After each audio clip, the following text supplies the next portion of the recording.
Hello everyone, I am Anushka और आज हम बात करने वाले हैं एक्सेलरेशन और स्पीड बेस्ड न्यूमेरिकल्स के बारे में। अगर एक्सेलरेशन की डेफिनेशन की बात करें तो वो होती है कि the rate of change of velocity is called acceleration. जो आपकी वेलोसिटी है उसमें टाइम के रिस्पेक्ट में कोई भी चेंज अगर होता है तो वो आपको क्या कहलाएगा? एक्सेलरेशन कहलाएगा। अब हम ये चेंज निकालते कैसे हैं? उसके लिए आपके पास इनिशियल और फाइनल वेलोसिटी होनी बहुत ज़रूरी है। ठीक है, लास्ट टाइम हमने बात की थी कि हम इनिशियल और फाइनल वेलोसिटी को किसको बोलते हैं।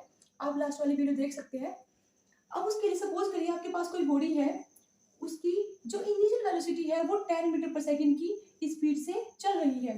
उसके बाद उसने अपनी वेलोसिटी को इंक्रीज किया और इंक्रीज करने के बाद उसकी जो वेलोसिटी आई वो हो गई 20 मीटर पर सेकंड। जी 10 है, ये उसकी इनिशियल वेलोसिटी थी जो जर्नी की स्टार्टिंग में थी। जो उसकी 20 है वो जर्नी के एंड में है, जिसको हम बोलते हैं फाइनल वेलोसिटी वी। अगर मैं इनके बीच के चेंज की बात करूँ कि कितना चेंज आया है वेलोसिटी में, तब हम क्या करेंगे? v में से माइनस करेंगे u, मतलब 20 minus 10 equals to 10 metre per second. इसका चेंज निकल के आ गया।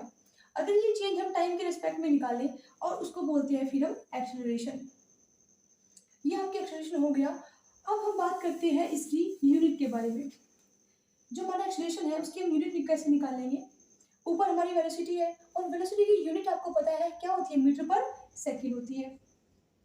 नीचे आपका टाइम है और टाइम की यूनिट होती है आपकी सेकेंड। एम आपका सेम है ऊपर। ये वाली सेकेंड इस सेकेंड के साथ एडजस्ट हो जाएगी और क्या हो जाएगी? सेकेंड की स्क्वायर हो जाएगी।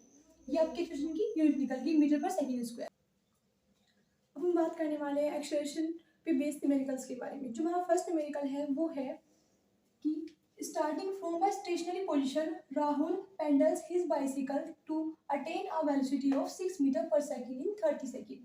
मीन्स कि राहुल ने अपनी जो बाइसिकल है उसको एक स्टेशनरी पोजीशन से चलाना स्टार्ट किया और 30 सेकेंड के बाद उसने जो वेलोसिटी है वो कितनी वेलोसिटी अटेन की है? 6 मीटर पर सेकेंड वेलोसिटी को अटेन कर लिया है।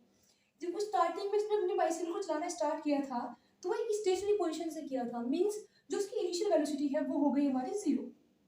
और 30 सेकेंड के बाद जो उसने अपनी वेलोसिटी को अटेन किया है, कितनी वेलोसिटी को? 6 मीटर पर सेकेंड। तो 6 मीटर पर सेकेंड हमारी फाइनल वेलोसिटी है। जो हमारा 30 सेकेंड है ये हमारा टाइम हो गया t। अब हम लगाते हैं अपने एक्सेलरेशन का फॉर्मूला जो होता है a equals to v minus u upon t. v आपका 6 हो गया, u आपका 0 है एंड t आपका 30। यहाँ पे a आपका क्या आ गया? 6 अपॉन 30। अगर हम इसकी स्मॉलेस्ट फॉर्म की बात करें तो 6 में 6 एंड 6 5 जा 30, 1 अपॉन 5। जो आपकी एक्सेलरेशन है उसकी यूनिट होती है मीटर पर सेकेंड स्क्वायर। ऐसे आप न्यूमेरिकल्स को सॉल्व कर सकते हैं। जो हमारा नेक्स्ट न्यूमेरिकल है वो है कि a car is moving with a uniform velocity of 30 metre per second. एक कार मूव कर रही है यूनिफॉर्म वेलोसिटी से जो 30 मीटर पर सेकेंड है। नेक्स्ट है कि what will be it's acceleration in next 5 second. उसका नेक्स्ट 5 सेकेंड में एक्सेलरेशन कितना होगा ये आपसे पूछ रहा है वो। अब एक वर्ड आया है यहाँ पे यूनिफॉर्म वेलोसिटी। इसका मतलब होता है कि उसने अपनी वेलोसिटी को चेंज नहीं किया है। जितनी वेलोसिटी उसकी स्टार्टिंग में थी इतनी ही उसकी कितने में लास्ट में है। तब जो उसकी इनिशियल वेलोसिटी है वो कितनी है? 30 मीटर पर सेकेंड। एंड वही उसकी क्या है? फाइनल वेलोसिटी है। बिकॉज वो यूनिफॉर्मली चल रहा है, जैसे वो पहले था ऐसे ही वो बाद में है। वो कह रहे हैं कि नेक्स्ट 5 सेकेंड में उसकी एक्सेलरेशन कितना होगा। हमारा ए का फॉर्मूला होता है v minus u upon T. यहाँ पे आपका फाइनल वेलोसिटी क्या है? 30 है, इनिशियली 30 है और टाइम कितना हो गया आपका? 5 सेकेंड। अगर हम माइनस करेंगे तो 0 आ जाएगा और 0 को आप 5 से डिवाइड करेंगे मीन्स 0। तो जो आपका एक्सेलरेशन है वो आ गया 0 मीटर पर सेकेंड स्क्वायर। जो हमारा थर्ड न्यूमेरिकल है वो क्या कहता है कि a car moving with a velocity of 40 metre per second. एक कार मूव कर रही है 40 मीटर पर सेकेंड की वेलोसिटी से एंड सडनली अप्लाई ब्रेक। अचानक उसने हमने ब्रेक अप्लाई करे एंड कम्स टू रेस्ट और रेस्ट में आ गई इन नेक्स्ट 5 सेकेंड में। 5 सेकेंड में उसने अपनी ब्रेक अप्लाई करे और वो रेस्ट में आ गई।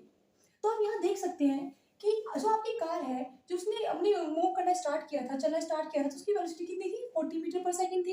तो ये 40 मीटर पर सेकेंड है उसकी इनिशियल वेलोसिटी है। एंड नेक्स्ट 5 सेकेंड में उसने उस पर ब्रेक अप्लाई करे। ब्रेक अप्लाई करने के बाद यू नो कि जो आपकी कार है वो रेस्ट में आ गई होगी। तो जो उसकी फाइनल वेलोसिटी है वो यहाँ पे क्या हो गई? 0, बिकॉज आपकी कार रेस्ट में है। नेक्स्ट वो कह रहे हैं कैलकुलेट द रिटार्डेशन। एक वर्ड आया है यहाँ पे रिटार्डेशन। अब तक तो हम एक्सेलरेशन निकाल रहे थे कि रिटार्डेशन क्या होता है। ये एक्सेलरेशन ही होता है बट नेगेटिव एक्सेलरेशन होता है। अगर एक्सेलरेशन की वैल्यू हमारी नेगेटिव फॉर्म में आ रही है तो उसको एक्सेलरेशन ना बोल के क्या बोलते हैं, रिटार्डेशन बोलते हैं। नेगेटिव एक्सेलरेशन को ही हम क्या बोलते हैं, रिटार्डेशन। चलिए उसके बाद अगर हम इसके फॉर्मूले की बात करें तो क्या होती है, v minus u upon t. v आपके 0 है, u आपका 40 है एंड t कितना है 5 सेकेंड। क्या आ गया आपका, यह कि माइनस की 40 अपॉन 5, 5 8 जा 40। तो यहाँ आप देख रहे होंगे जो आपका एक्सेलरेशन है वो क्या आया है, नेगेटिव आया है। तो यही आपका रिटार्डेशन होता है। अगर आपका एक्सेलरेशन पॉजिटिव आ गया था, आ जाता तो वो सिंपल एक्सेलरेशन था, बट अगर इसका वो माइनस का आया है, इसका मतलब है कि हम सही चल रहे हैं, वो हमारा क्या निकल के आ गया है, रिटार्डेशन निकल के आ चुका है।